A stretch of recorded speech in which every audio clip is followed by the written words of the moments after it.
Nos bastidores do Ita Pedro 2026, Maiara e Maraísa revelam motivo de terem desacelerado. O Ita Pedro 2026 segue a todo vapor e uma das grandes atrações desta edição é a dupla Maiara e Maraísa. Em entrevista exclusiva à repórter Jussara Ávila do portal Léo Dias, as irmãs abriram o jogo sobre a decisão de diminuir o ritmo frenético de shows. Maiara relembrou que no passado, a dupla costumava cumprir agendas exaustivas de 50 a 60 apresentações em períodos curtos, mas explicou que hoje a prioridade é o equilíbrio por motivos pessoais. Já fomos dessas, mas não mais. Agora, por exemplo, estamos encerrando uma maratona de 10 shows em apenas 9 dias. Vamos tirar uns 2 ou 3 dias de folga antes de voltar ao batidão novamente. Sempre precisamos conciliar o palco com a gestão do escritório e as demandas de casa. Durante a conversa, as cantoras também comentaram o gesto de solidariedade com a amiga Lauana Prado, que precisou se afastar dos palcos por recomendação médica. É gratificante poder ajudar, ainda mais porque escolhemos passar o nosso São João aqui na Bahia, onde fizemos praticamente toda a agenda. Ontem saímos do Nordeste e demos um pulinho em Santa Fé do Sul, em São Paulo, para cobrir a Lauana, já que ela precisou de repouso, detalhou a artista. Sempre animada, Maiara finalizou a entrevista demonstrando energia para subir ao palco. O Alok já está se apresentando e logo mais, vamos entrar para fazer aquele showzão. A gente gosta de trabalhar, né? Essa adrenalina é um verdadeiro vício. É impressionante como a trajetória da Maiara e da Maraísa se confunde com a própria história da música sertaneja feminina nas últimas 2 décadas. Quando olhamos para essa declaração recente delas lá no Ita Pedro, sobre a necessidade de desacelerar, é impossível não voltar no tempo e lembrar de onde essas 2 meninas saíram. Nascidas em São José dos Quatro Marcos, no Mato Grosso, e criadas em cidades como Araguaína, no Tocantins, elas são a definição do que chamamos de suor e estrada. Muita gente esquece, mas antes de explodirem para o Brasil inteiro em 2015 e 2016, elas passaram anos batendo de porta em porta, trocando de nome artístico e tentando encontrar aquele ajuste fino que as colocaria no mapa. Elas começaram muito cedo, ainda crianças, e a persistência é uma marca registrada que elas nunca perderam mesmo agora, já consagradas como um dos maiores nomes do entretenimento nacional. A caminhada delas não foi um meteoro comum, foi uma construção tijolo por tijolo. Elas chegaram a morar em São Paulo, enfrentando a dureza da capital, comendo o pão que o diabo amassou para conseguir gravar o primeiro DVD.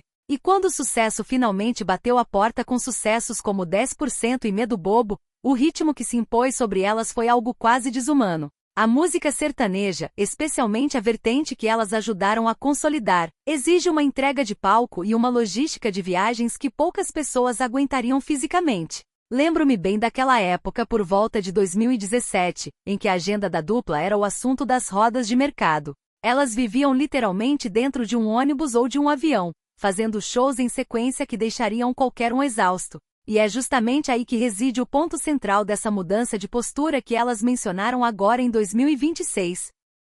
Eu vejo esse momento atual não apenas como uma decisão de gestão de carreira, mas como um amadurecimento necessário. Quando a Maiara fala sobre conciliar o palco com a gestão do escritório e as demandas da vida pessoal, ela está tocando em um ponto que é negligenciado por muitos artistas: a longevidade. O artista que quer durar precisa entender que o corpo não é uma máquina, embora a indústria trate como se fosse. Esse movimento de diminuir o volume de apresentações para priorizar a qualidade da entrega e a saúde mental delas é um sinal de que elas ganharam o direito, conquistado com muita luta, de ditar as próprias regras. Elas não precisam mais provar para ninguém que são capazes de fazer 60 shows em um mês. Elas já provaram isso para o Brasil inteiro. Hoje o foco é outro, é a manutenção desse legado. E é curioso notar como esse amadurecimento também transparece na relação com os colegas de profissão. Esse gesto de solidariedade com a Lauana Prado, que a notícia menciona, é muito significativo. O meio sertanejo, apesar de parecer muito unido, é extremamente competitivo nos bastidores. E ver artistas do porte da Maiara e da Maraísa parando a logística de uma turnê inteira para cobrir uma colega que teve um problema de saúde diz muito sobre o caráter e a rede de apoio que elas construíram. A Lauana, que também é uma força da natureza e tem uma história de superação muito bonita, encontrou nelas o suporte necessário em um momento crítico. Isso mostra que por trás dos holofotes, existe uma consciência de classe artística que é muito valiosa. Elas sabem o que é estar no lugar da outra. Elas sabem o peso de ter que cancelar uma agenda e o transtorno que isso causa para um contratante por isso. Assumir esse compromisso de última hora é um movimento que demonstra profissionalismo e empatia. Eu particularmente acho que a televisão brasileira e a indústria musical, de forma geral, precisam parar de romantizar o esgotamento. Por muito tempo, existiu aquela ideia de que o cantor de sucesso é aquele que vive exausto, que mal dorme e que está sempre disponível. Isso é perigoso e no longo prazo destrutivo. Quando vejo a Maiara dizendo que elas vão tirar uns 2 ou 3 dias de folga, eu penso, que bom.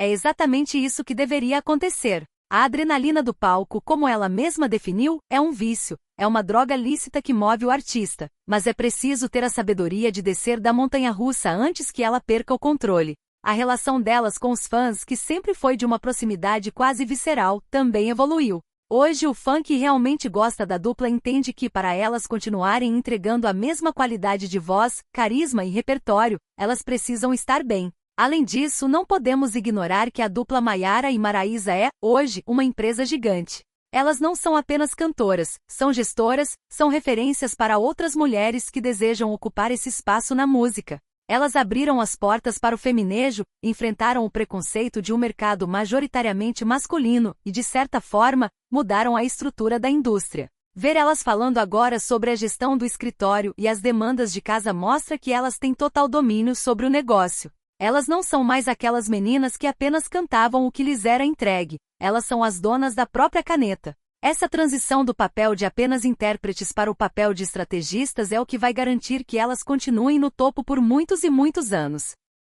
Eu acompanho a trajetória delas há muito tempo e é fascinante notar como, apesar de toda a fama e dinheiro, elas mantêm aquela essência de quem sabe o valor de cada centavo e de cada oportunidade. A polêmica que cercou a vida delas em anos passados, envolvendo desde mudanças físicas drásticas até os altos e baixos dos relacionamentos amorosos, serviu para criar uma casca mais grossa. Elas aprenderam a blindar a vida privada de uma forma que antigamente elas não conseguiam.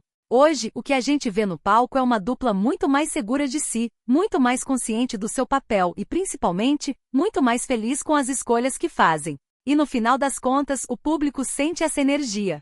Um artista que está bem, que está equilibrado, entrega um show infinitamente superior. Para mim, essa fala delas no Ita Pedro é uma lição de maturidade.